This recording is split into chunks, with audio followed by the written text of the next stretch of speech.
Oi, oi! Episode 18, Jamie. This is phenomenal, and it's 28 days out until Cheltenham. That means when we get to next week, there'll be 21 days to Cheltenham. We'll be on episode 19. The week after, there'll be more episodes than days until Cheltenham. We're getting loads of good news coming out, right, about entries. There's potentially some bad news going out there as well. We've got handicap horses coming out next week. Then we've got the handicap weights coming out the week after. It is filthily ramping up. It is all systems go towards Cheltenham. We had some reasonable action at the weekend. Obviously, had a few bets in there. So I guess top of the show, just before we get into ranting and moaning and stuff, I'll just update on this one. I mean, I seem to get more abuse when I don't say anything and it's a losing week. But anyway, we had 200 quid go out. Then we had back to the Oscar. Castle de Mott's played up at the start, but Iberico Lord came good in the end. We had Emma Tom as well. And then I think I had a bit on that hometown boy that fell, question marks. So, I mean, he drifted a bit. He probably wouldn't have won, but still ran okay. So 200 quid went out, 617.50 back. That's 415.50 up. 208% return on investment. Get me. And then rolling return on investment now is 16.5%. So that was a welcome result for me. We did talk a bit on the side as well about some potential other bets and things. I had a pretty reasonably good weekend punting. How did yours fare, Jamie? Because obviously Dublin Racing Festival, I think, was a bit of a graveyard for everybody. It's nice to try and get back in the saddle and get some winners, but doesn't always pan out that way. How was your weekend? Very good, Dave. Very good. Very good Saturday. Sunday wasn't too bad as well. I had nice few bets on Sunday as well. No, Saturday was very good, especially two of my old favourites have won, like Shishkin and Edgerston. I was very happy with that. But look, I suppose eventually when you don't leave a horse going and they win and you back it again, then they'll win. So I just couldn't let the two of them go at their prices. Just couldn't let them go. Like Shishkin touched even money. I thought that was a gift. And Everstone touched 2 to 1. I thought that was another gift. So I said, the horse that and I'm sorry, I just do that. There's one horse that I always keep to myself for big races, and you know the horse that I back for the Bedford Hurdle and was Lou the Sud, and I didn't want to say it really to the public, and I suppose everyone kind of is their one, they're kind of what we say over in Ireland, their sneaky one, and that was my sneaky one because I really fancied. Remember going back to November, I really fancied it for the Greatwood, and of course the same horse beats me into Iberico Lord, but look, that's racing. He looked the winner, but I thought it was a fantastic ride from Duboinville. And I suppose he had every right for having to go with Tom Bellamy, didn't he? Yeah. And it's one of them as well. But like there was lots of talk about being on the front end at Newbury. I mean, after I watched the first race, it didn't look like the ground was as bad as people were potentially making out. Well, we say making out, like what the reports were suggesting about heavy ground and like the typical putting out stuff. But it does help to be on the front end. I think it helped as well to be on the inside, didn't it? Alan King's got very direct instructions with his jockeys. Like with Emma Tom, Cannon was just on the inside the whole time. That's the only way that ever rides the horses. But it was definitely better ground there. So I think you can, I mean, it doesn't pay for you, but you can definitely upgrade Le de Cid's performance in that race, considering he was on the outside for the majority of the race. But yeah, it's hard at Newbury as well, because it is such a long run in after. If you're on the horse in second, you're desperate because you know there's enough time for him to get back up. If you're on the one in front, you are praying for the line to come in you. But I was praying, exactly. You took the words out. I was praying for the line, and I knew it. You could see it. You could see that he was going where I went up the inside. All right. Well, speaking of praying for the line, we have to talk about It's on the Line. Is that the name of it? I keep getting his name wrong. It's on the line, yeah. Fuck me, Jamie Wren. I know we thought this was a good. Oh, you boys fancied it. Like I did bet it. I think I put it in my GG weekendy tippy stuff. Larkin in the morning was pulled, wasn't he? Opened up at 7-4, was well supported. Frustrating as much as he is, kind of double on the two of them. But yeah, the race was mad because I'll be honest, I watched the Hunters Chaseback race last year. Obviously had cheek pieces, so slightly different travelly type of horse, isn't he? But Ramilli's on the front end, I was thinking he's going somewhere. And then the lad was struggling to keep momentum on the first circuit. Then when he sort of canted, like not clear, but when he started to cant around the corner, you could tell that as much as the jockey was sat on Ramilli's, he was going to toe in Ramilli's. And as soon as he hit the fucking front, I don't know what I don't understand Billaway. Like what made him decide to start rowing in? And all I was thinking of was I write all over again, where they're going to fucking tie up. But at least the perk and it's on the line. He's a cheeky little swine, isn't he? You can see why the cheek pieces were used in the spring last year, and they obviously paid dividends.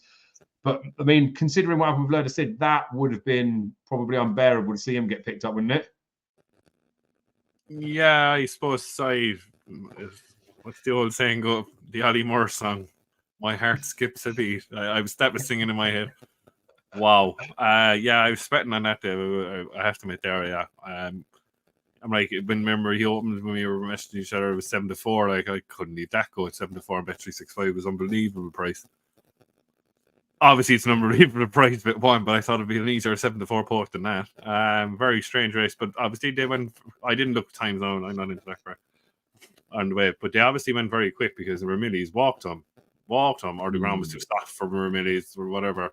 Billy Way is one of those horses that, yeah, I suppose Patrick and who was the other jockey? There was some jockey on Battler Overdine. They were looking at each other coming to straight. All of a sudden, then Patrick decided to say, "Oh, I have a chance here. They're stopping."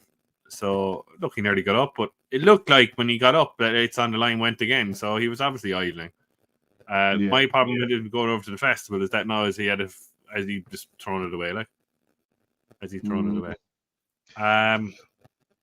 The point you put up there, I just saw something. Oh yeah, 144 Funaban Savola for the Grand Annual. It's that's a very catch-22. I think is it gone into the game or is this being plotted for the whole year? That's the chance you take, really, isn't it? 33s, Trevor saying in here, we potentially would take the chance in it. I suppose it's a good one to mention, right? My take on that particular race was I said in the GG Weekend Watch that especially after the run at Kempton, where you've got a keen horse like Edwardstone, being the 10-year-old needs to run, you've got to send him on, right? And then obviously I said the fact that I wanted to bet him a bigger price when he was 7-4, but then you get Calico coming out the race, then you get Editor de Geek coming out the race. And then it's almost like this. Obviously, the smaller the field, the more likely it is that he is going to go and force the issue, be uncontested at the front. But you get Amarillo Sky, where I do get the price part with it, but then all of a sudden, why is everyone thinking that Joe Tizard's overnight learned how to train horses? I think JPR1 was his first grade 1 as a trainer or something, and he shouldn't have fucking won that race. So I know this is a grade 2, but all of a sudden seeing Amarillo Sky come back was a bit strange. And obviously he pulled up in the end, but we can't say he gave his running. Boot Hill fell when definitely would have had second. So I know Fernando Savola's technically finished second. It's miles behind.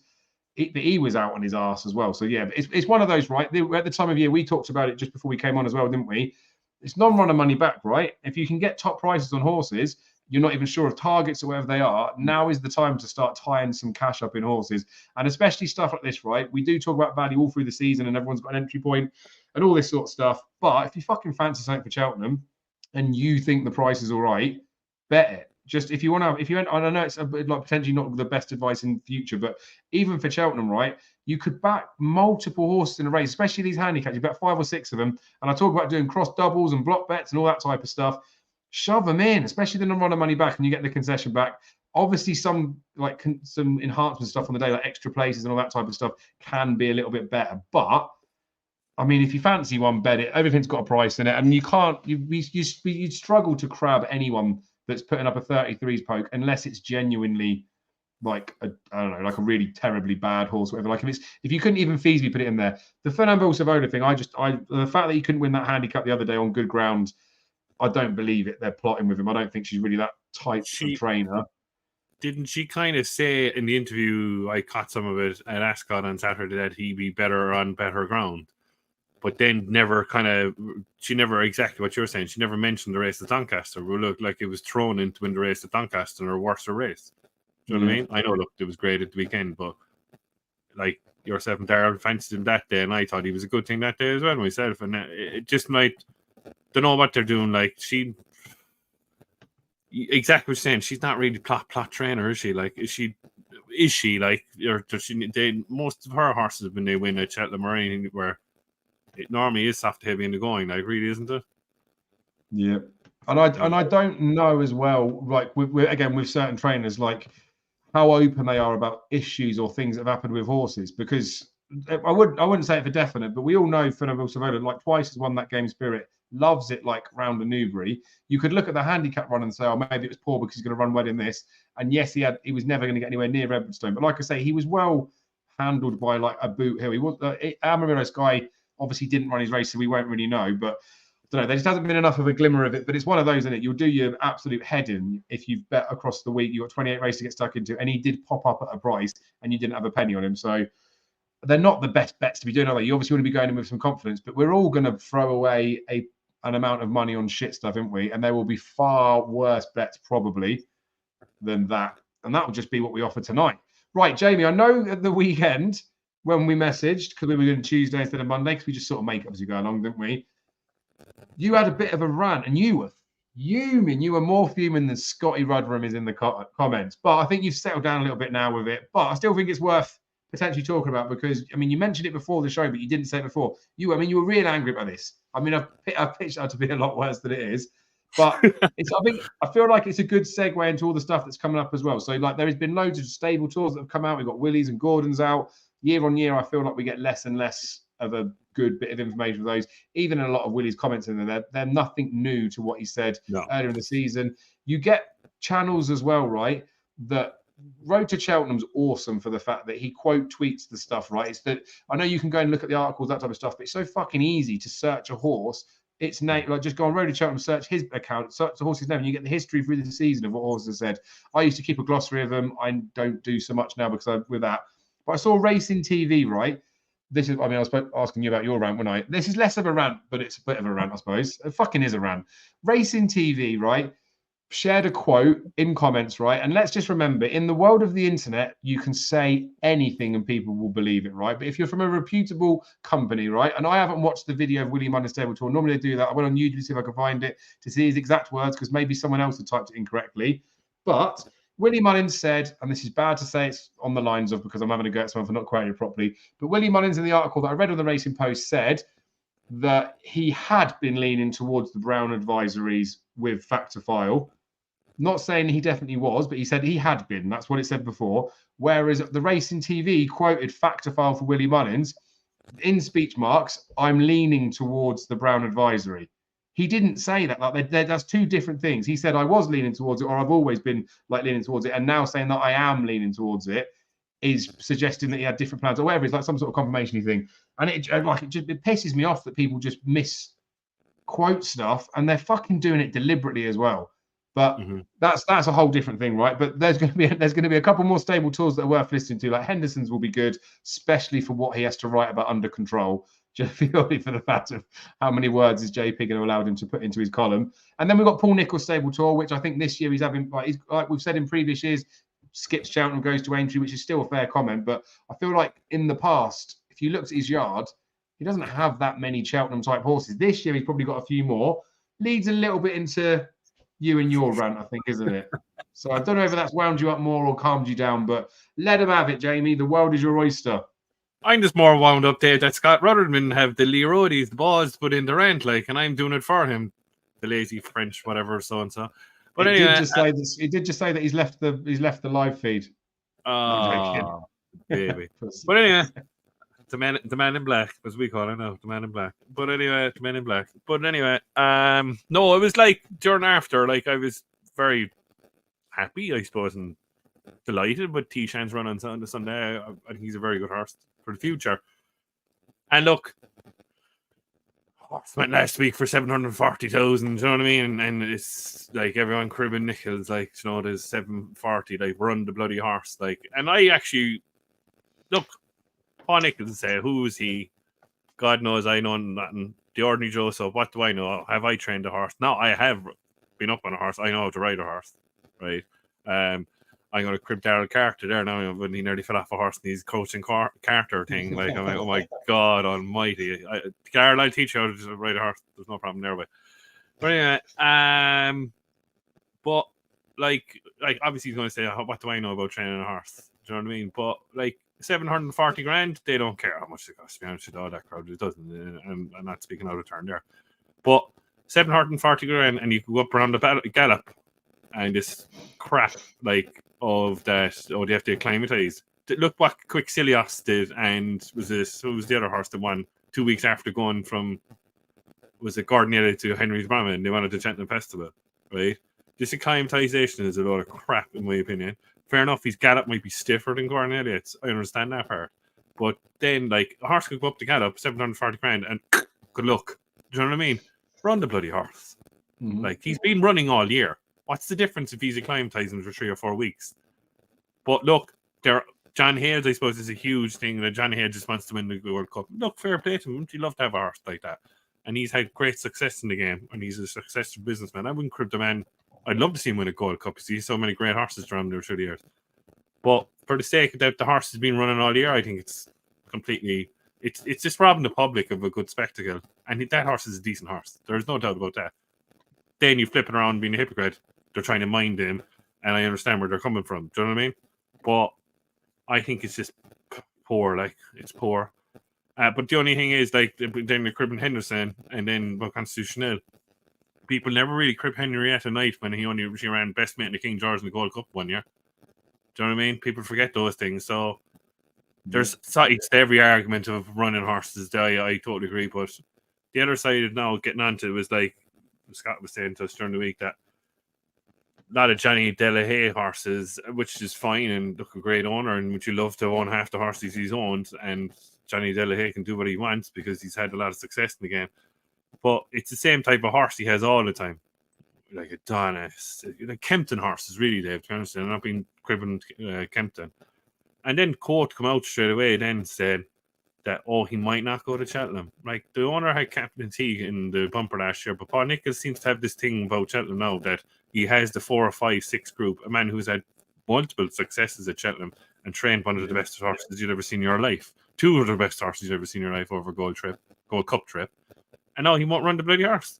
And I don't think he'll run. And that's me. Because this quote was saying that, McFabulous and what was the other horse? Napper said, they're world beaters, are they? So, and that's just my opinion. Do you know what I mean? And now he wants to put him in there.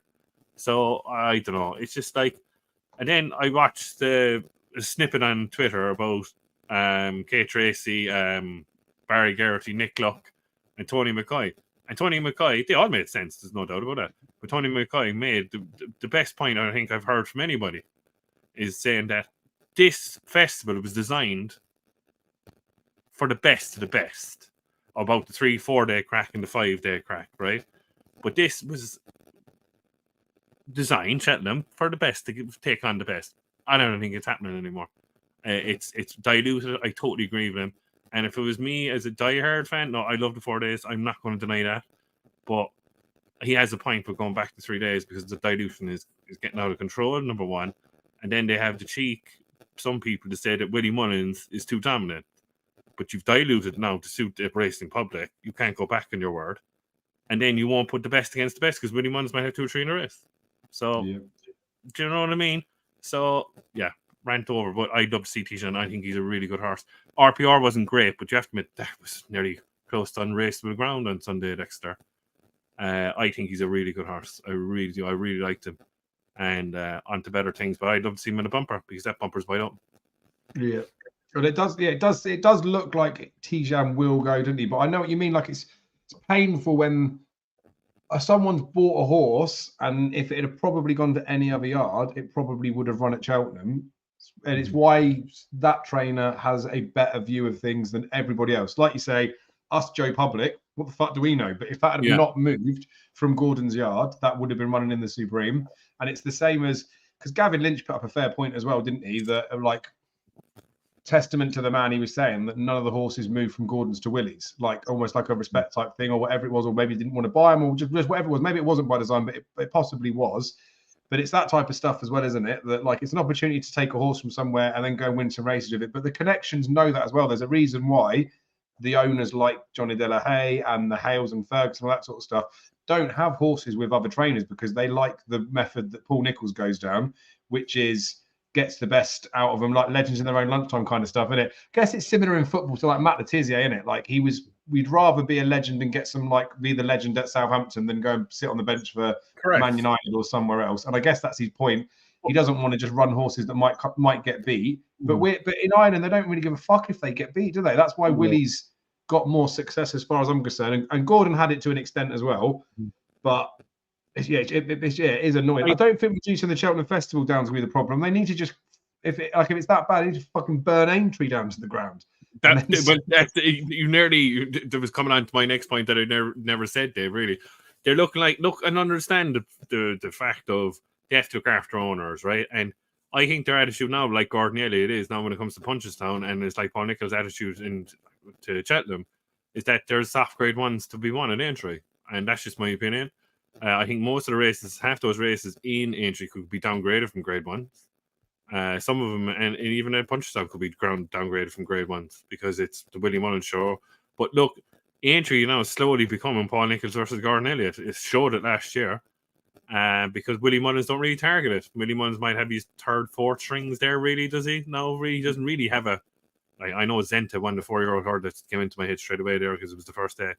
But Willie Mullins doesn't really target, and any winner he has there is a bonus, where it looks like Gordon Elliott and Paul Nicholls are going to target Aintree for the prize money in the grade one. And it's going to be a theme. Slowly but surely, it's going to be a theme between, the way the seasons are going to pan out. And I think that's the problem. Like Tisha now, if he doesn't go to Cheltenham, it's going to remind me of an Aintree, Kempton, Ascot, all the time and avoiding Cheltenham. Where it looks to me that Paul Nicholls has a squad, he goes out at the start of the season that these are my Cheltenham horses. And even if one shows a little bit of ability, I'm not going there anymore. Do you know what I mean? It might ruin my horse. And that's kind of sad to me because he's champion trainer in the UK. Yeah, so, I do think he's got potentially more options now, and in the past, he's had runners and done all right there. It's one of them that I guess you do want to assemble a squad. For my take on it's always been, some years you get the 4 weeks between Cheltenham and Aintree, you don't really see that many more horses going, but you'd think and again, I know people say it's not all about Cheltenham, but when you've got the window of like Cheltenham, Aintree, to a smaller extent Fairyhouse, and then you've got Punchestown squeezed into. I know they're in like March, April, May, so they are like months apart. But you almost argue whether maybe like bring Cheltenham to the beginning of March, Aintree make it like 5 weeks after, so there is enough of a break, and then make Punchestown another 5 weeks after that every year. So the fixtures are driven by the first one. If you could make it so there was 6 weeks between each festival, I know some horses might not want to run be over the top for too many runs for the season, but plenty would be able to go there. I remember when Ballyadam ran in the Supreme and obviously got his arse handed to him by Appreciate It. They were toying with the Ballymore, weren't they? They ran him at 2.5 miles at Aintree. And I remember being there and the horse was like, I've never seen a horse so like out of puff after the race. And I've seen, like, you obviously see plenty of them. Like I probably have seen worse, but he was fucked after the race. And even I remember Henry saying that it just took its toll on him running at Cheltenham at Aintree. But there was obviously a part of him that thought, I've probably run him at the wrong fucking trip at Cheltenham. So I'd rather, while he's a novice, now target another big race at 2.5. His only option he probably felt was to run there because he thought he'd get his arse handed to him in Punchestown, or maybe he was thinking of using it as a stepping stone. But there just wasn't enough time to recover between them. If you made a bigger gap, a trainer wouldn't have to choose between one and the other. I mean, they still could choose between one and the other. But I mean, it's one of those, isn't it? He's got to win a title. He's got to pay his bills. He's got to get trophies. And if he wants to go for the soft ones, and that's his vision, then go and do that. It's the same as the owners, as far as I'm concerned. Their vision and expectations are just what they want to win something. They don't necessarily want to have the aspiration for the big one. I know Hales wants to win the Gold Cup. It reminds me when you said about the Gallop stuff as well. There was a horse I was looking over here and I was Googling it after, but it was Fleming's Hill that went to Colin Tizard. That was the Potts bought it. So I've got the article up in here, but it was, I think, 2017 maybe. Broke the point-to-point sales purchase. They bought it for £480,000. And he got loose on the gallops and got hit by a car, I believe. Like that's I'm not saying that happens often, but it's just so sad that if it was Nicholls says it all the time as well, didn't he? When they walk through the door, it doesn't matter whether they cost £1 or £1 million, they're treated the same, but they're fucking not. If that horse was only worth £100,000, but had shown the ability to go to run at Cheltenham, then they probably run it, wouldn't they? So they do look after him a little bit, don't they? Is what it is. It's out of our window, isn't it? Yeah. But I guess these are all parts of what we have to factor in, don't we? Like when we're coming towards betting towards Cheltenham, you wouldn't not bet a horse because it's Nicholls, but you'd be a bit more concerned anti-post punting, and you don't know whether to trust what they say. But he does keep himself quite quiet, doesn't he, until he says stuff. It was like that horse, didn't we? Yeah. It's like that horse that, remember, they paid that Yates guy paid 680 grand for Interconnected. Sure, ran once, he never saw it again. Yeah. Do you know what I mean? So that's the point I'm trying to make. Like, just life's too short. Just get on with it and put it around the bloody horse. I know, like, sorry, we should lighten up. It's 4 weeks today. I know. I agree. Anyway, we're gonna smash up right there with some good action up at the weekend. We've touched on bits and pieces of those. I feel, unless there's anything else you want to wrap up from the weekend, the only thing I would say is we talked about Adegori Devassi. She unfortunately went to quite a big price on the machine, regardless of the fact that it's semi-annoying that it's one that's got away. Like, what did you make of her performance? Because as far as I'm concerned, again, we've said this so many times through the season, question marks about Dino Blue's stamina maybe.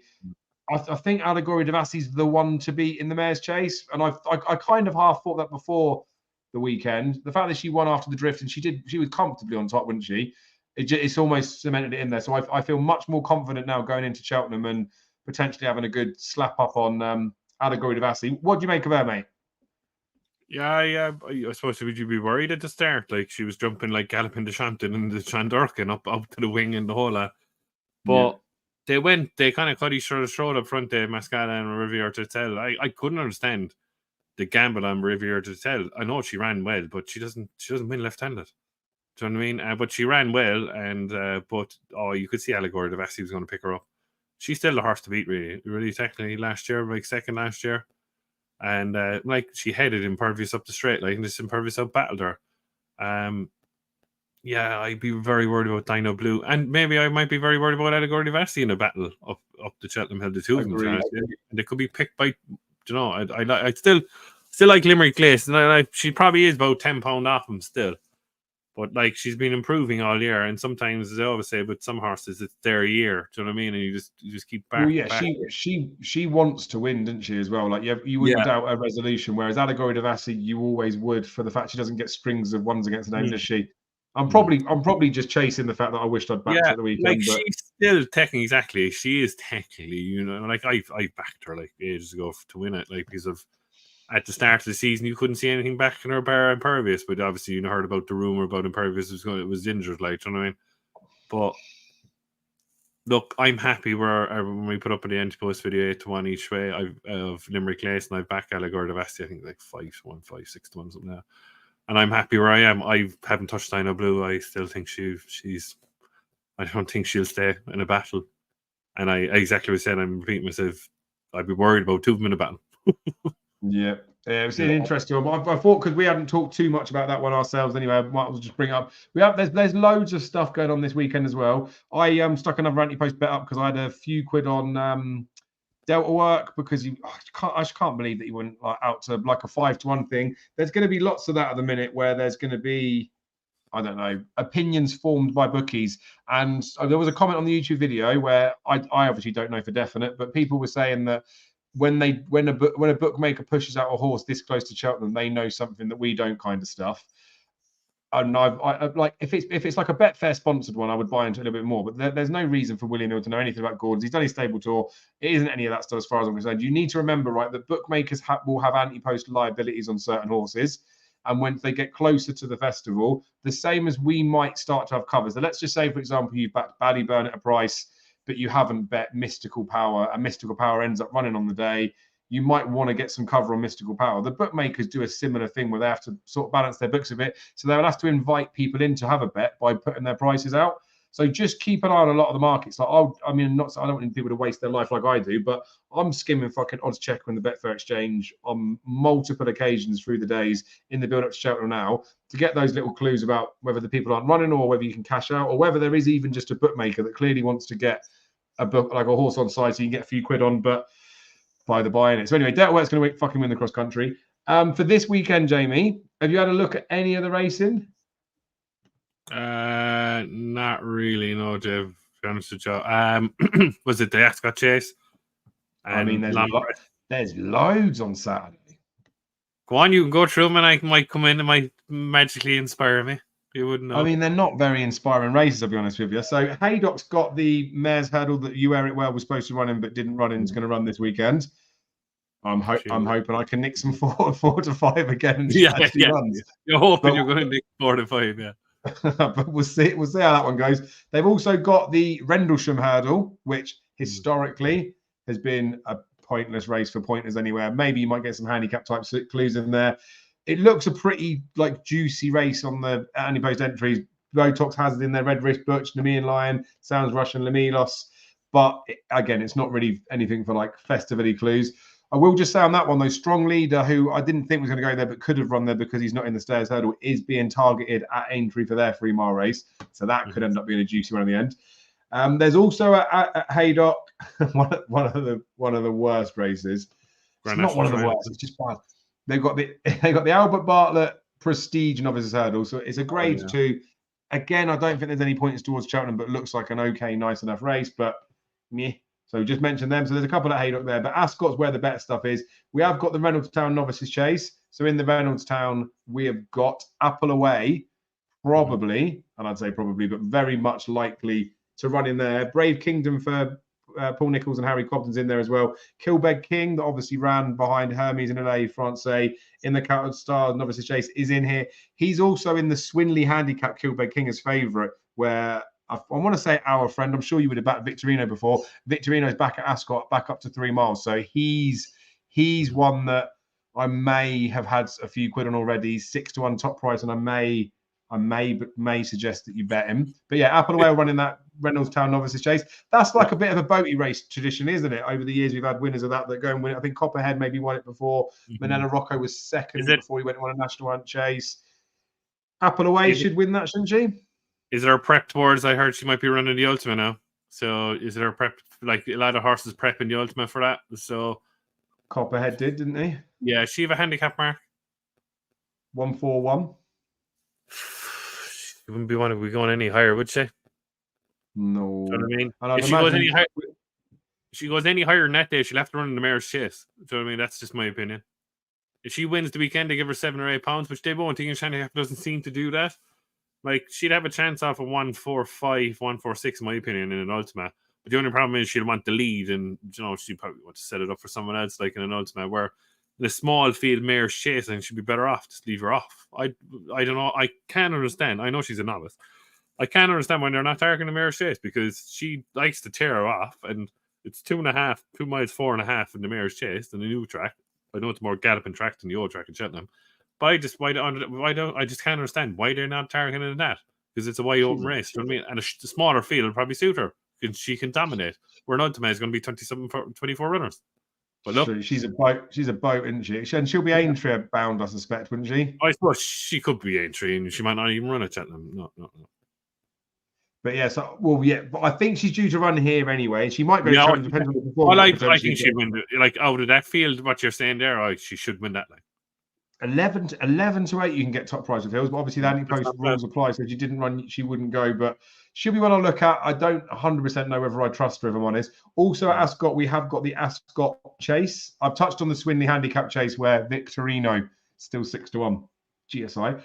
In the Ascot Chase, right, we've got La Homme Press, potentially Pic Dory, and I say potentially, I mean probably Pic Dory. Ohi Signor, Lucinda wants this as a nice little prep run, so he's coming back into himself. Fakir Duderies, who's interested in these 16s with William Hill, and Joseph O'Brien, who does a bit for Betfair. He's as short as 5-1 with them. Mate, I'm sure Fakir ran at Dublin Race Fest, didn't he? Maybe they chuck him in just to try and get his mark down, because they keep running him in handicaps, don't they? I swear, trying to get his mark down for something. And the bookies won't do it, but he's a madness. And then Sail Away's in there. Sail Away. What's the favourite? You would have backed Fakir at 16s. Fakir Dudery at 16-1.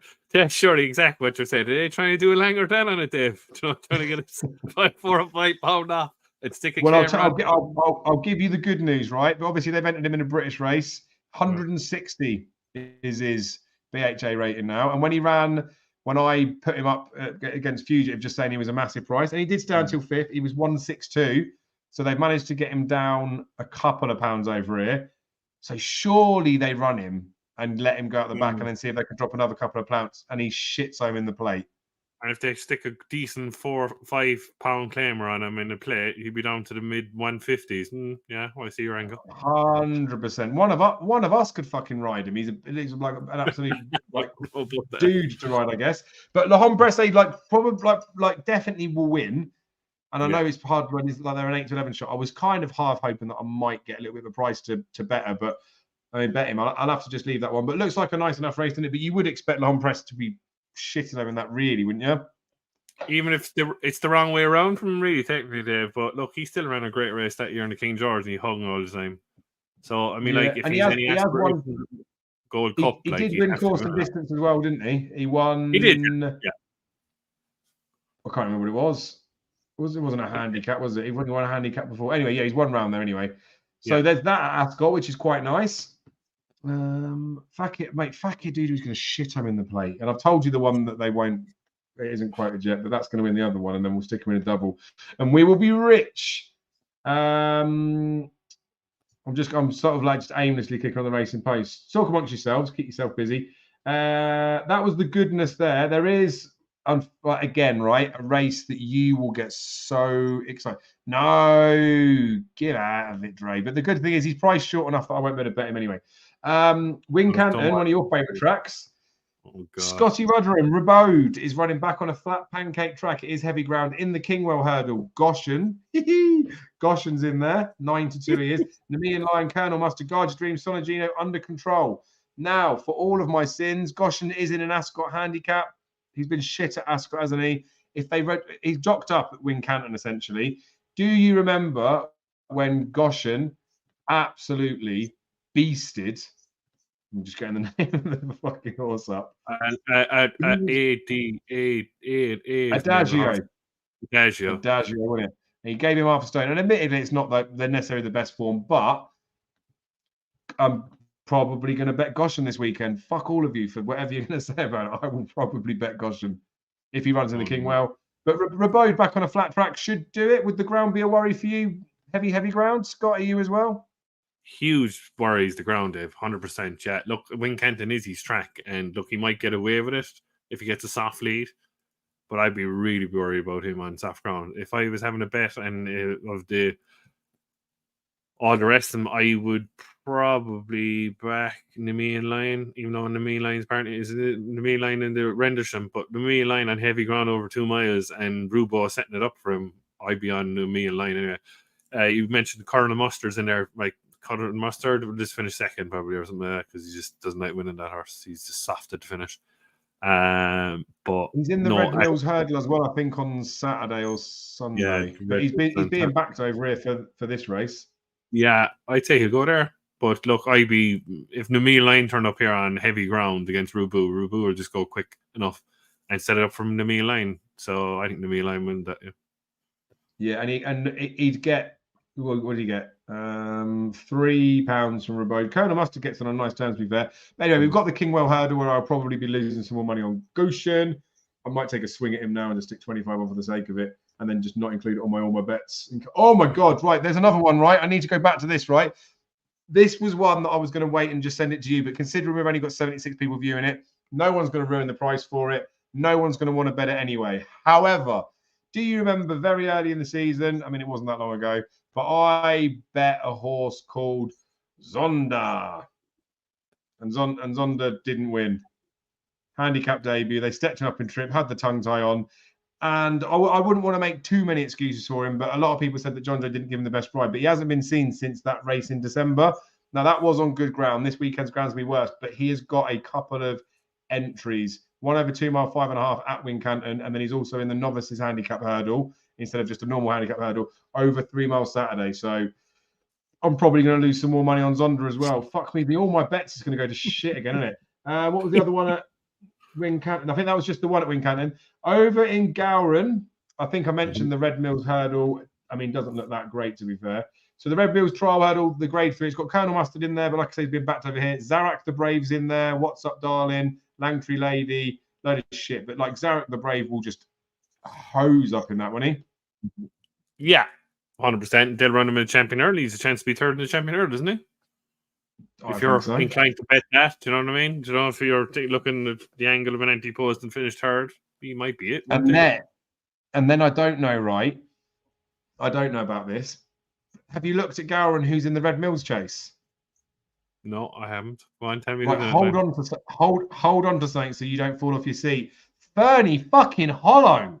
Fernie Hollow, yeah. I thought I saw something today right on Twitter, yeah. 783 days off. Now, St. Sam's in there as well, and St. Sam would be an obvious one for a Red Mills grade 2, but it's a weak grade 2 typically anyway. But Fernie Hollow's got a fucking entry. We're going to do some peanuts on Fernie Hollow. But yeah, that race will probably cut up and not look So good. St. Felicien's in a beginner's chase, horse that I quite like, but probably a bag of shit. And then the bumper isn't so good on the Saturday because, I'm going to say it again, it's girls running. Sunday Punchestown has got some okay stuff, though. They've got Mr. Policeman in a novice's chase. I think did he run today or did he run somewhere? No. He ran it last day, but I think people are saying that I saw on Twitter today that Willie's keeping him at 2 miles, and after the last race that when he was hammered by Calixios, he might be going up and trip, but I think he's staying at 2 miles, is he, for the time being? Yeah, so 2 miles is the race on Sunday. There's the Quinbec Grand National Trial listed race, which has got all of the old favourites in there, which is quite good. But then there's a listed hurdle where no flies on him supposed to be racing. Tully Hill potentially in there, Jugoro, Facile Mode, not that even deserves mention anymore. Well, I'll mention one horse. Yeah, you just have to say in the last horse, actually, yeah, Jigoro, if Jigoro runs on Sunday, he's only there to qualify, really, for Cheltenham, because he needs another run for a handicap. Definitely want to keep an eye on for Martin Pipe in my book. Tully Hill, very interesting that they're not going, they might not go to Cheltenham.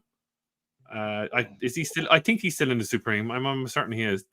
But no flies in him, probably run here, right? And probably go on to Ferry House then. So that's another thing, Dave, that we never touched on there, that Ferry House is 2 weeks after Cheltenham this year, and you're going to see a lot of horses that are, if maybe 50-50 Irish horses, not come over this year because there's a lot of prize money the weekend of Ferry House. Do you know what I mean? Good racing in Ferry House as well, isn't it? To be fair to very good.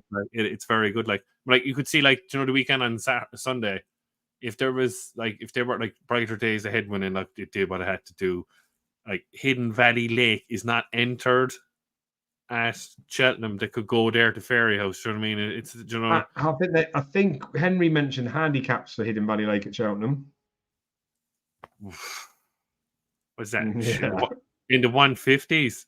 I'm sure the only thing is, Dave, with Hidden Valley Lake, look, he beat a lot of kind of trot horses around for the day out and a lot of has-beens. Do you know what I mean? I'm like, who made a point there? Is it Gavin Lynch I think it was Gavin Lynch anyway, made a great point.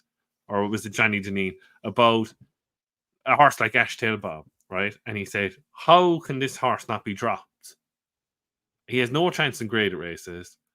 And how can the handicapper not relent? Do you know what I mean? If that was basically, he didn't say it, but you could see what he's saying. Basically, if that was UK, he'd be dropped 3 or 4 pounds. Like, he needs to be dropped to let him have a chance in the handicap. But he's been stuck on 149, I don't know, for the bones of a year. It's ridiculous. Do you know what I mean? He's not going to win any of it. Horses get more. He's a 9-year-old now, like. Well, exactly. They need to put some sort of algorithm in it, and I know obviously it's not because it is all performance on the day. There's so many factors that can go in there, but if a horse runs down the field, it should be your starting point is if a horse is beaten by more than 7 lengths, you start with the point of that's going to be dropped. Let's just say it's going to be dropped 2 pounds. Then you look at why was it beaten? Did it ride out to the finish? Well, no, it wasn't. Okay, well, it can only be lowered a pound off the back of that. Then you say, was it run on its favourite condition? That sort of stuff. And if there's enough reason to say it's feasible where it's finished, then you wouldn't move the mark. But like someone like him, where they're not dodging with him. He just doesn't want to fucking win a race. But that's where it gets brutal, doesn't it? And again, the connections are forced to run them in graded races to get them exposed by getting battered. But then at the same time, when they run in a graded race, if they do half decent, it was like Del Arca at one point. I remember when he ran in the international hurdle, because I remember David Pipe just saying, that's how fucking high he's rated him. Watch him go and get absolutely trounced in races like that. He actually started doing himself justice, but fuck handicappers, mate. We want to get on the big ones. Although, because obviously for our preview, we smashed some handicaps. Mate, there's 5 or 6 that I'm not typically now. I'd be telling people these are ones I want to be getting on. These are on the radar stuff, and a lot of them people would be poo-pooing me with anyway. I can't say a fucking word of any of them just for fear of prices going. But there is one for a Coral Cup. I think is going to win. Not under control. And anyway, there's multiples of them. I will say, and it's not news. It's new. Everyone knows in the Twitter sphere, the YouTube sphere, that one horse to obviously look out for on Sunday is because Rich Ritchie doesn't seem to have a bumper horse this year. Well, he does. And Port Jolon, 300 grand or something like that. It's one very interesting. I was just about to ask you about that because I've literally got the race up here and I was about to go on to that next. I can't remember Willie Mullins having a horse that's run the same season in points. Running in a big, running in bumpers or in a big race. I think more people are kind of souping it up though, Dave. You know what you said, because it's the bumper that Ballyburn and James's Gate won on debut before. Well, James Gate went on to run in the bumper and finish third, where Ballyburn was safe for Punchestown. So, like, I heard Rich Ritchie had a horse like on Cloud Wine, but I think it's only a 4-year-old. So I think he's not going to run a 4-year-old in the bumper anymore. So, and that joystick ran over a 2.5 mile bumper at Leopardstown. So, like, Rich Ritchie likes winners at Cheltenham. So, like, this horse is a huge interest on Sunday. Obviously, you know yourself now, he'll open the price and he'll be hammered maybe to long odds on. But look, be nice to see something like for Rich Ritchie as well. I know he still has last team out in Allegory de Vassy, but Vauban is going down the flat route, like, do you know what I mean? So I think he needs another, you know, like Gaelic Were obviously disappointed at Dublin Race Festival, but I think he needs a bit more new blood, and it'd be nice to see, like, if he has a good horse here, like, so it'd be interesting runner on Sunday, for definitely. Yeah. Chapeau de Soleil wins the upper Bartlett. That'll get one for Richard. Fucking hell. But yeah, I was intrigued with that one because, again, I don't know if anyone knows. I'll have a look at see if I could dig stuff out. I know it's like a different concept with stuff now, but I see often in a season where, like, a horse will run on a point and a trainer will put it out. I don't, maybe it's just the way things have changed. I don't seem to remember Willie Mullins doing that type of stuff. He's had the horse long enough that obviously, or I don't know, to be fair. I don't even know when he's picked up the horse, but I'd imagine he's picked him up and had time to work on him, so it would be Willie's work. But I don't know. So, like, same season, like, it's December, and it's only a few months ago. 77 days it's been since he ran his point. But anyway, well worth doing. One I do need to mention in here. Where are we going? Oh, yeah. So Aaron Bennett asked about Wrekin Castle because he's going to win the champion bumper. So basically, mate, like, the rules and stuff that's going on with it, I think he would have just about got away if he ran in the Dublin Race Festival and then came over, but I don't know if he would have done. But basically, they were looking at DRF or Cheltenham. He obviously didn't go to the DRF. He ain't running anywhere now until he goes to Cheltenham. I did talk about the newbie race as a potential, like, line into it, but yeah, as far as I would say, he's going to go. People were saying about him being backed. I managed to get some more on him at 60, 50 and 65 on the exchange for my sins. You know, I showed you, didn't I? I'm like 150 quid deep in the bumper on some shit horses. But yeah, I think a few people are saying he's been backed. So I'm just checking the odds checker stuff. Yeah, short as like 16s and 20s in places, 25 to 1 general. I'm telling you, like, Breaking, I'm not saying he's going to win the bumper, but, you know, in this year like there, where we're talking about bumpers in February, where there might be a bumper horse that comes out. I know everyone knows that Willie Mullins is the master of it, and I know, like, that potentially the Irish side of the water always seems to have the better horse anyway. This horse is above average. I'm not saying he's definitely going to go and win it, but fuck it, look nowhere else. Particularly on the weights, Dave, he was the best horse in the race, regardless if he was beaten by the skeleton horse anyway.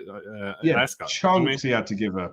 And look, I was there and I was standing next to the lads towards the winning line in November, and he came up that hill well, I thought, in the November meeting. You know, it got dark. And he pisses about in front as well. We did it in his point to point. Yeah. Like, he could have, if he really wanted to knuckle down, because that's what people are saying to me. We only just beat Firefly. Like, Firefly wouldn't fucking win anything out of Nickel's Yard. And I was thinking, yeah, but if he wanted to fuck off, he could have done him by 10, 20 lengths if he wanted to. Firefly won during the week, didn't he? Well, yeah, exactly. So yeah, that race against Let It Rain, he was given £11, so it'll be £4 better off come this. Got beat 3 1/4, didn't he? I know, obviously, he did go and get beat. But Dan Skelton's raving about her, like, saying that he'd have to run a, like, third wind round one in a bumper as well before I think it was third time lucky. But he was talking about her, just saying with the £7 allowance, you'd be mad not to send her to Cheltenham. I think he's got a bit of a squeak. But anywho, for the comments that's out there, he's going to go. I think he's going to run at the Cheltenham. I've already put him up in the column. He'll win. Well, technically, if you look at still, and it was the same last year, it was like, and it still is really, the Dublin Race Festival bumper was the best bumper run all year, right? Because your man recorded an RPR 134. Jerbo Mashan, unfortunately, he's not there. So you ought to know after a great break, right? He's come back and done 132 in the second.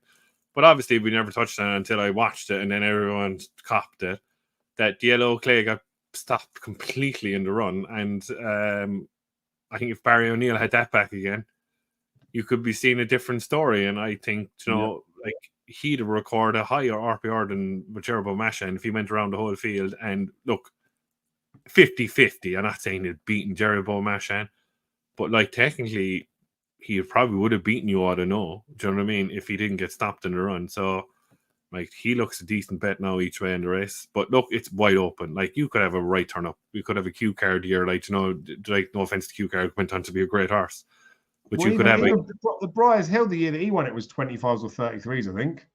Yeah, and I remember now as well, and I forgot about this as well. I was talking to the lads about it last day. Or you mentioned there, Fernie Hollow. Fernie Hollow ran all year and then ran in a bumper at Naas, maybe a couple of weeks before Cheltenham recorded an RPR 139 and pissed the bumper. Do you know what I mean? He was 16s and 14s. Yeah, and Willie Mullins has no problem running a horse 2 or 3 weeks before a bumper for a Cheltenham Festival bumper. So, like, watch out for it. Like, I know it's Navan. I think Naas is on again the following week. He always puts one in that bumper, so just watch out for that as well. Yeah, definitely. But it's one of those. It's a fascinating, wide open race. There'll be, again, it's one of those where you will end up betting a few in there. But yeah, just because the comment came up about Breakin, as far as I'm concerned, he's going to go there. I've backed him at big prices. Unfortunately, because Willie Mullins didn't mention that Argento boy, did he? Who's the other one that I've had a few quid on. So there is a potential chance I've blown a few quid on that one. But never mind. Right, I feel like we've spent Jasmine DeVoe looks good as well, Dave, as well as another one. Is actually like the Argento boy. They're kind of ones that he's kind of half-arsed about, but you know what I mean? He doesn't know which one is the best, but look, we'll see. We will have to see, won't we? Right, we'll do last bit then because I want to go. Okay, we'll do go on, Dre.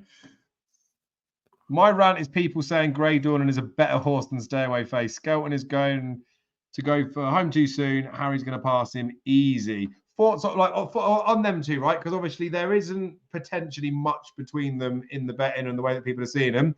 Just one liner. Who's better, Stay Away Fair or Grey Dawning? Stay Away Fair.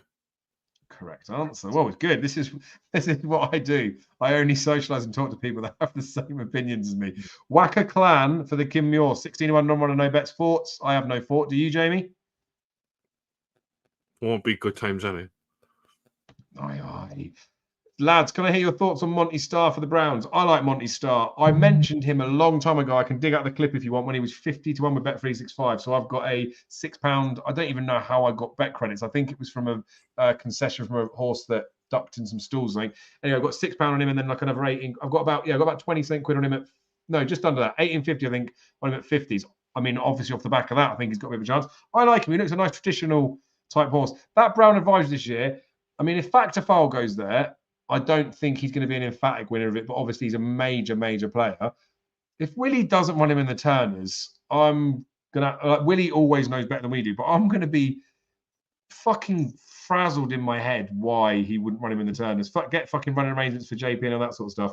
But in a like Monty Starr, Stay Away Fair, Grey Dawn, and I think that would be quite a nice looking Brown Advisory. If you chuck Factor File in there, he's probably the best horse. You might go and fucking trounce him, but a typical Brown Advisory horse, I think Monty Starr looks like. What do you make of him?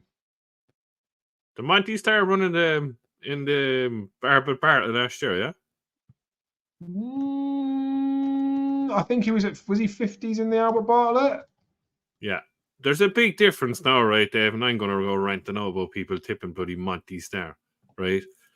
Fair enough. I could have egg in my face here, right? But he's only beaten a 5 mile. I'm quicker running than 3-card brag, right? And people are absolutely, oh God, he's a great chance now. Sorry, no. He got absolutely hammered last year in Albert Bartlett, right? There's a big difference that they're trying to compare him now to Milindo.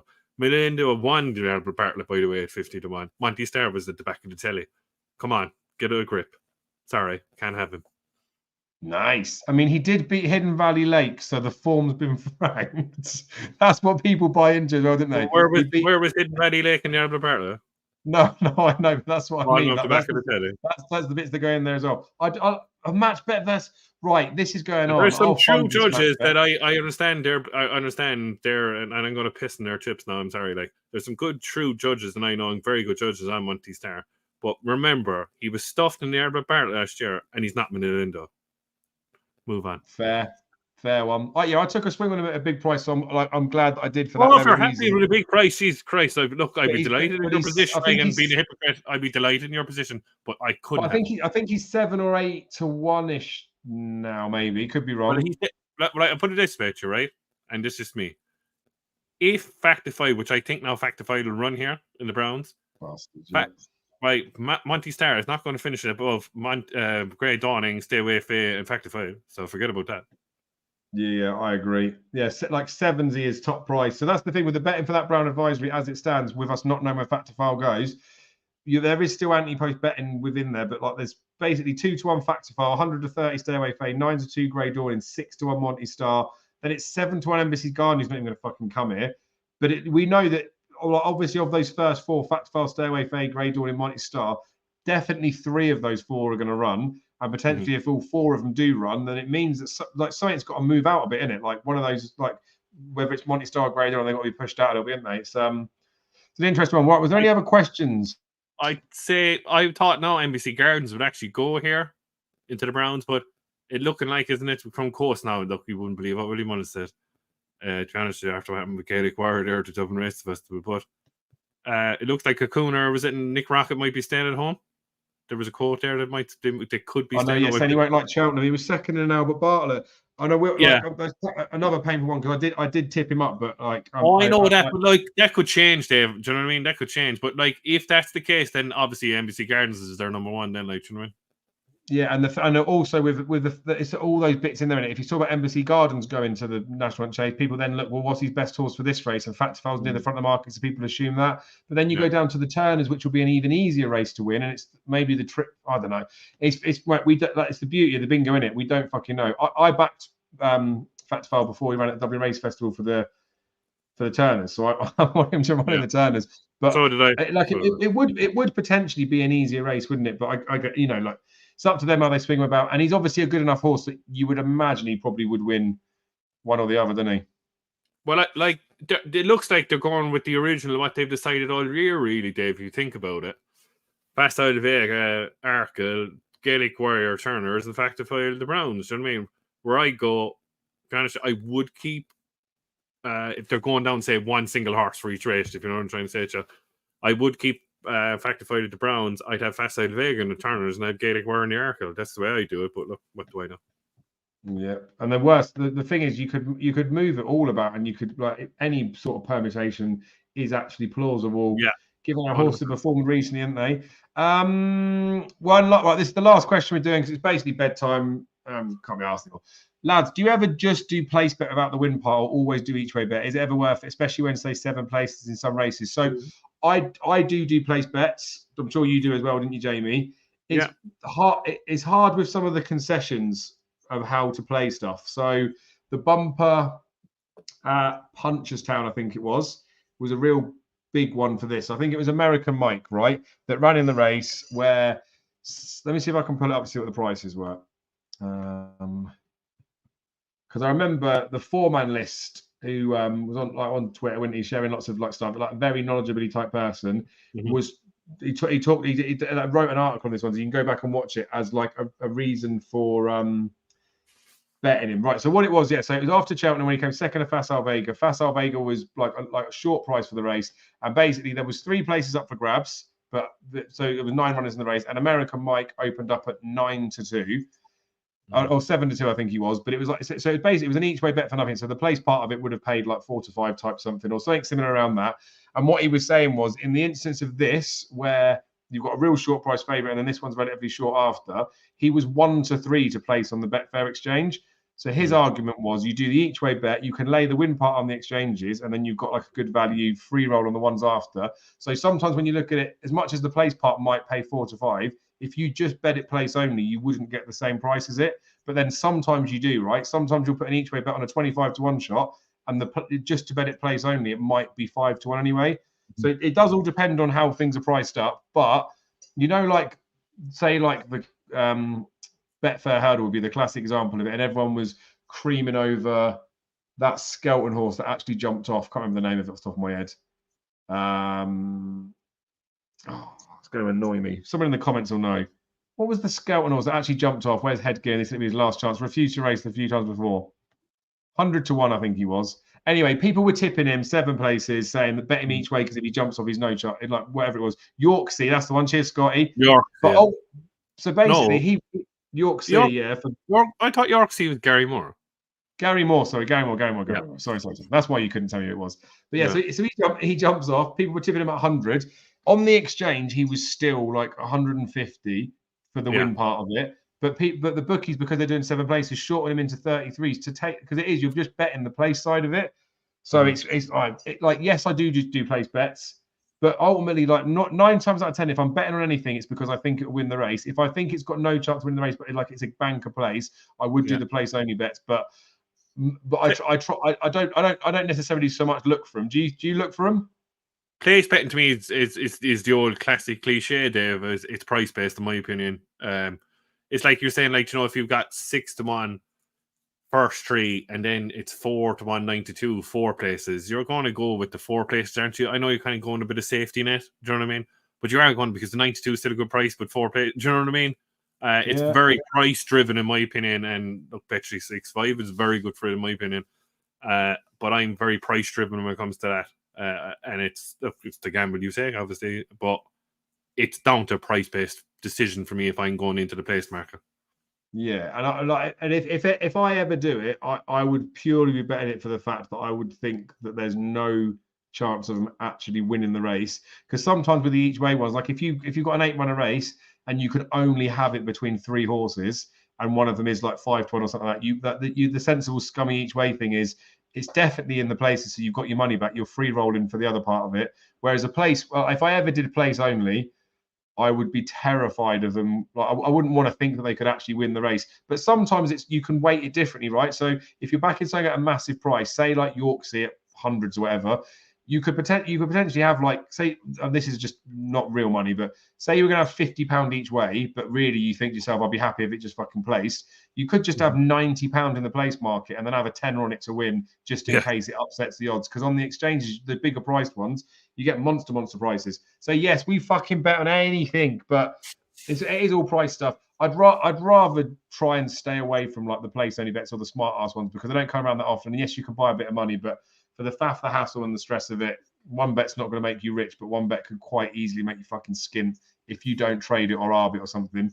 And when you get those classic things where people will say you should never be scared of one horse, they could easily fool all that sort of stuff, and then they make a case for another horse.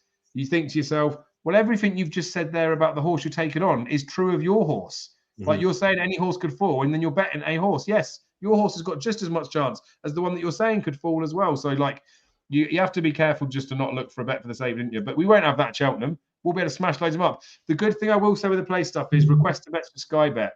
If you do fancy 2 or 3 horses to place, quote them up and get them into multis because that's when it's nice for it to roll up. But often you'd be better just to do scummy each way doubles and trebles because then the place part will roll up. Even if you think they've got no chance of winning, they start to roll up a little bit. But anyway, we'll wrap it up, Jamie, because neither of us wanted to do this tonight, but I'm joking. But we've got to get going. Anything else you'd like to say? Are we going to say what's happening next week, or will we leave it to Twitter, or what are we doing? What's happening next week? Are we going to do a viewer special? We're going to have new guests on, are we? We're going to do something like that? A little while ago. I'm worried about Martin Lewis because we haven't seen Martin Lewis for a while. Let's have a look. Yeah, come on. So next Monday, we have Joel and Dave who put their names forward as viewers to come onto the show. So we have at least 2. I did also email another chap who I met, Anthony Phillips, I think his name is. Look at me just giving people's addresses and stuff out. Who I've met at Cheltenham before, or he did the rant on Sharjah for Daryl. I've emailed him, so he might be on. But we've definitely got a couple of people on next Monday for a viewer special. We will keep that much more Cheltenham specific, I reckon. We'll obviously cover whatever bit needs to be in there. But yes, we do have a viewersy special. If any of you do ever want to be on, send an email into Ranting Racing 1 and then we'll put you on the list. Martin Lewis, the reason I referenced him is because he said he wanted to come on, never sent an email, so he's not in. But I mean, I know it's late. We've had a rant in from someone. Hold on. Should we do it? Fuck it. Let's do it. Fuck it. Let's do it. Right.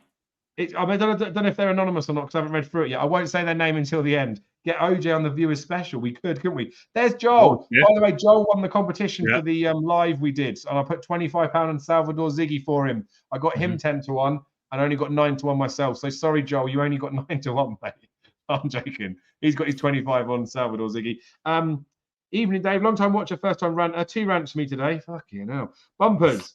Rules regarding these need to be changed since the fast at W Race Festival. They need to be treated like novice races, i.e. if you've won a bumper, then you can't win another one the following season.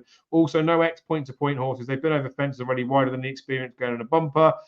They're definitely, I think at the top end of it, I agree. There should be bigger limits. You know, like with the Cheltenham bumper, for example, like the number of runs you can have, you can't go in there. Then you see what happens in the Dublin Racing Festival.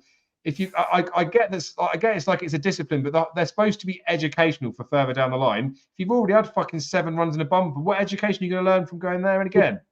Correct, exactly what you're saying. Why? Look, I know it's a bumper, and they don't have the rule for it either. I don't think they do anyway over here. Like, A Dream to Share doesn't actually have an official rating for all the races that he's running. Yep. He only has an RPR. Yep. Do you know what I mean? No, Dre. Thanks for that. Right, and the second rant. Love you, Dre. Love your stuff, but oh god, no. Because we all know who Borat is, by the way. Go on. Do we? Yeah, I know who he is. Trust me. Oh, I mean, I'll have to find that out. I don't know. I see a mixed bag with Borat. Sometimes he seems to get with other people, sometimes doesn't. Anyway, I don't know who anyone is. If I'm honest with you, anyone that's got an alias, I genuinely don't know. Right, the second one. That's because he's like Jim Carrey and myself, and Irene. Changed his personality. Cross country at Cheltenham. Firstly, I totally agree with your Delta Work anti-post selection. However, he shouldn't be in this race. They need to change it back to being a handicap as before. Makes the race much fairer and would also mean some of the true Grade 1 types will actually have to run where they're meant to go. If they're good enough to win carrying top weight, then fair enough. Apologies I couldn't attend last Thursday for the Newbury preview. I was at Stansted Airport whilst you were live. Okay, well, Alex is naming you now, naming and shaming you. How dare you poke a hole at Delta Work? The thing is, what the cross country is turning into, to some regard, is fucking the veterans chase, isn't it? Without calling it the veterans chase. Like Manella Indo's 11, Delta Works 11 going in there. I know we've had some younger horses that have won it in recent years, but I want to disagree. Trey is after absolutely nailing it again. But we need to get 100% need to get Dre on live. Yeah, buddy. Yeah. But with the cross country, right? I'm definitely like, I know I'm probably in the minority with this. I fucking love the cross country, and I love the fact of it. Like when you have like a Tiger Roll, I know it doesn't happen every year, right? But I love the fact that it's a very uncomplicated race as far as I'm concerned. There's normally a very small amount of horses that can win this because of the way the conditions are in there. Trainers target it, gets to like a bit of a Gordon Elliott benefit type race as well, doesn't it? I feel like it's just one of those. It's almost like a freebie back to the punters. It's almost like, look, come on, lads, you've been against the ropes, all that sort of stuff. Like how Willie Mullins didn't have a winner when York Hill won the JLT, hadn't had a winner on the Tuesday or Wednesday. Could even fucking see it in his face. The greatest of all time was like sodden by it. I love the fact. I know people might not still make money on it, but I love the fact the cross country's there because. Say there's 2 or 3 that win with a chance, because typically it's only a couple, but this year it could be more. There could be 4 potentially, couldn't there? There could be Indo, Galvin, Delta Work, or Cocoa Beach. You can make a bit of a case for, but a percentage of people are going to fucking make a few quid on that race. I feel like it's a bit of a benefit for punters. I like the easier ones. I think it's kind of exactly. It's always kind of been a benefit for the punter, really, Dave, hasn't it? Really, called a spade, like it has, and it's even more punter friendly now because of its practically X-grade 1 horses in it. Do you know what I mean? Like graded horse. I actually kind of agree with Alex. Should be handicap, or to me personally, you might kill me now. You're going to kill me. I would get rid of it at the Cheltenham Festival and bring back the novice handicap. Probably. Nope. But like, I like people love the spectacle, and you have to respect that. Agreed. But if it was a handicap, right, it makes me sad for like how do they get? I know it makes them running races, but how does it get their like marks down? Or I don't know. It's like a niche thing as well, isn't it? It's like the Grand National. Like your mark is like assessed by the handicapper specifically for the Grand National. The banks, because there's not enough banks races through the season. How do you assess a horse over banks, fences, and cross-country type race when they're not running over them? Because a lot of them switch off over fences, which is why they go cross-country. And I think the problem with making it a handicap is you can't get potentially enough of a handle of it. But they could do whatever they want with it. I like it the way that it is, purely for the fact that it's been easy to make a few quid in the years. The problem is, well, Dave, and exactly, and you'll know exactly what I'm saying here as well. And I always say, we'll take no notice of it. But yeah, you've had a point on that as well. Is that fact of the matter is that if you do it at a handicap and you put those horses in it, there's going to be 10 horses out of the handicap. And how can you judge the race then? Do you know what I mean? Going forward, you know, and keep again, it all even with like not like Delta Works, like obviously like a bit more of a unique one, but it's the same as like Tiger Roll in it. They ran Tiger Roll, do you remember, at Aintree in the was it the Many Clouds Chase? Because Michael O'Leary was basically saying, I get the official rating of him like in Grand National sphere, but he's not running in a Grand National. I will run him against horses that are rated the same as him to show you that he's 40 lengths behind these horses in this discipline. So it is a very hard one, but I like it. I like the romance of the older horses coming back and like I don't know, seeing like an old mate winning it. It's a hard one to win with, isn't it? It's like I like it as that, but I treat it similarly to like a Fox Hunters. Even when I've had a few quid or anything in here, like this year, the 200 quid I've had on Delta Work is probably as big as I've gone on a cross country anti-post. Like I never normally do it. Remember, like the one that still kills me now. I've mentioned this probably in about 80 fucking episodes this season.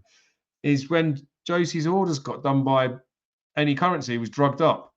That's what fucking happens if you run in those races. It's like Xana here. I mean, Scotty said this earlier in the season, and I this is obviously said tongue in cheek, so please don't do me for slander. But he was disqualified a couple of years ago when he ran behind Honeysuckle in the Championnat and came third. He got close to fucking State Man last year.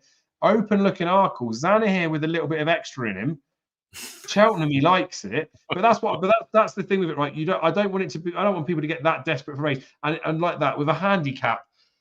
I don't like handicaps purely in some instances for the fact that you're sending horses out not fully cooked up to go and race, and I worry about that, like the danger implications of doing that to some horses. Fuck it, we've gone way too deep in that. I think I'm in the minority that I want the Czech cross country to stay so we can make some cash. I'll make one point against Dre's commentary. He's made a good commentary again about cross country, like the older horses. And I'd rather see 147 yoking on trier all year, but I'm going to counteract you there now, Dre, and don't take this the wrong way. And I think you'll agree with me, is that look at Galvin all year and look the way he run on Sunday.